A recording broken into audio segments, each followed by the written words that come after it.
Speaking about the political violence in Kerala, Union Minister Nitin Gadkari has said that the repeated attacks on the BJP and the RSS was a cause of concern, adding that police were taking the case lightly and NNIS exclusive. विगत कुछ दिनों से चुनाव के समय और चुनाव के पहले भी और उसके बाद में भी लगातार भारतीय जनता पार्टी और आरएसएस के हमारे स्वयंसेवक और कार्यकर्ताओं के ऊपर लगातार अत्याचार हो रहे हैं। सुरेश करके हमारे कार्यकर्ता की हत्या भी हुई है। 100 से ज्यादा कार्यकर्ताओं के घर प्रमोद करके हमारा एक कार्यकर्ता है, उसकी भी हत्या हुई है। और इतना ही नहीं तो 100 से ज्यादा कार्यकर्ताओं के घर भी पूरी तरह से उद्ध्वस्त किए गए हैं और इसलिए आज वहां की स्थिति अच्छी नहीं है। हमारे पार्टी के अध्यक्ष जी ने ये सब बातों का डिटेल लेकर जो केरल के राज्यपाल महोदय उनको भी डिटेल अपने पार्टी की ओर से मिलकर दिया है और आज हमारी यह बात इसके डिटेल इंसिडेंट्स जो हुए थे उसके बारे में जानकारी, उसके फोटोग्राफ्स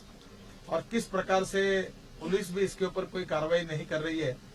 और ऐसे स्थिति में राष्ट्रपति जी से अपनी बात कहने के लिए हम लोग आए थे। मैं एक बात के लिए आश्चर्य व्यक्त करता हूं कि जब सीपीएम का इस प्रकार का रवैया है तब दुर्भाग्यवश यूपीए और कांग्रेस पार्टी केरल में ये सब देखते हुए भी चुपचाप बैठी है। उनके ऊपर इसकी कोई रिएक्शन नहीं है। ये लोकतंत्र के लिए अच्छा नहीं है। विचारों की लड़ाई विचारों से होती है, पर विचारों की लड़ाई हाथ में इस प्रकार से कानून हाथ में लेकर और इसी प्रकार के निरपराध कार्यकर्ताओं की हत्याएं करके न कोई पार्टी न कोई विचारधारा बढ़ सकती है। और इसलिए भारतीय जनता पार्टी जो कुछ सीपीएम के कार्यकर्ताओं के द्वारा जो गुंडागर्दी, हमारे कार्यकर्ताओं की हत्या, गरीब कार्यकर्ताओं के घरों को उद्ध्वस्त कर देना और जिस प्रकार की गतिविधियां कर रही है उसका तीव्र शब्दों में धिक्कार करती है, निषेध करती है। और मैं उम्मीद करता हूं कि लोकतंत्र पर विश्वास रखने वाली सभी पार्टियां, सभी नेता